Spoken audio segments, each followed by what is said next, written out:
মমতা বন্দ্যোপাধ্যায়ের vote bank এরা খোঁজ নিয়ে দেখুন। মমতা বন্দ্যোপাধ্যায়ের পার্টি করে ভোট ব্যাংক এরা মমতা বন্দ্যোপাধ্যায়ের হয়ে এরা প্রচারে নেমেছেন।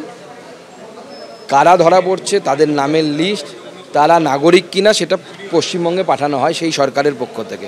হরিয়ানা সরকারও পাঠিয়েছে। পশ্চিমবঙ্গ সরকার যদি বলে দেয় এরা বাংলার নাগরিক, তাহলে এরা ছাড়া পেয়ে যাবে।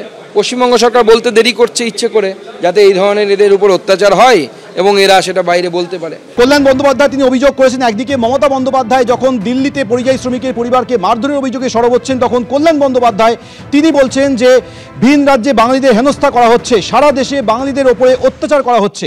শ্রীরামপুরের শ্রমিকদের নাগপুরে অত্যাচারের অভিযোগ তৃণমূল সাংসদের। বাঙালিরা ভিন রাজ্যে কাজে গেলে কাগজ চাইছে, সরকার ও পুলিশকে কেই ক্ষমতা দিয়েছে, দেশ জুড়ে পুলিশি রাজত্ব চলছে, প্রতিবাদ করুন, সরব কল্যাণ বন্দ্যোপাধ্যায়।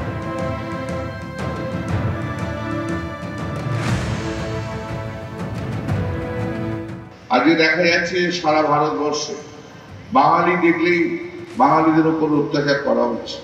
গতকালও আমার কাছে খবর এসছে শ্রীরামপুরের অনেকজন বাঙালিকে নাগপুরে এরকম ভাবে অত্যাচারিত হচ্ছে, যেটা আমাদের সবাইকে এর মধ্যে প্রতিবাদ করতে হবে। কোনো বাঙালি কোথাও গেছে কাজ করতে, তার আদ্যপ্রান্ত খুঁজে বার করছে কাগজ কোথায়, এই কোথায় করে হ্যারাস করছে। এই ক্ষমতা কে দিয়েছে? পুলিশকে এই ক্ষমতা কে দেয়? সরকারকে এই ক্ষমতা কে দেয়? যদি বাইরের লোক হয়, ফরেনার্স অ্যাক্টে প্রসিডিং হবে, শোকজ হবে, নোটিশ সার্ভিস হবে। একটা পুলিশ রাজত্ব সারা ভারতবর্ষ জুড়ে চলছে।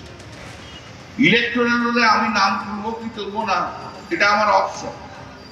আমি যদি ভোট দিতে চাই আমি ইলেকটোরাল রোলে নাম তুলবো, আমি যদি ভোট দিতে না চাই আমি ইলেকটোরাল রোলে নাম না তুলবো। তার মধ্যে কি ভারতীয় সিটিজেন, ভারতীয় নাগরিক দিতে হবে না? এ আবার কি কথা? রোহিঙ্গা মুক্ত ভোটার তালিকা চাই, বিহারের মতো পরিষ্কার কথা। ইলেকশন কমিশন বুঝবে। বিহার সরকার ইলেকশন কমিশনকে সাহায্য করেছে। 403 জন বিএলওর নামে এফআইআর হয়েছে, 52 জন বিএলও অ্যারেস্ট হয়েছে। এবং এখানেও পার্মানেন্ট স্টাফ থাকা সত্ত্বেও ওই গ্রামে প্যারা টিচার, ভোকেশনাল পার্ট টাইমারকে বিএলও করেছে। আমি তালিকা সংগ্রহ করছি, অনেক বুথের নাম আমি দিয়ে দেবো আপনাকে, যেখানে পার্মানেন্ট এমপ্লয়ি থাকা সত্ত্বেও এই বিডিওরা যারা ভুয়া ওবিসি সার্টিফিকেটে পিএসসিতে টাকা দিয়ে ফাঁকা খাতা দিয়ে চাকরি পেয়েছে, এই বিডিওরা প্রায় 70-80 জন এরকম বিডিও আছে যারা জানে আমরা ভুয়া ওবিসি সার্টিফিকেট দিয়ে WBCS হয়েছি। তারা জানে যে মমতা গেলে আমাদের চাকরি যাবে।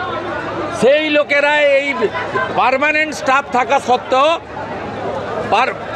পার্ট টাইমার, ক্যাজুয়াল, ভলেন্টিয়ারদেরকে বিএলও করেছে। আমি অলরেডি 50-এর বেশি পেয়েছি, এটা আরও বাড়বে। এবং এই বিডিও যে যারা আন্ডারটেকিং দিয়েছে, বিডিও, এসডিও বা ডিএম, তাদেরকে গ্রেপ্তার করতে হবে।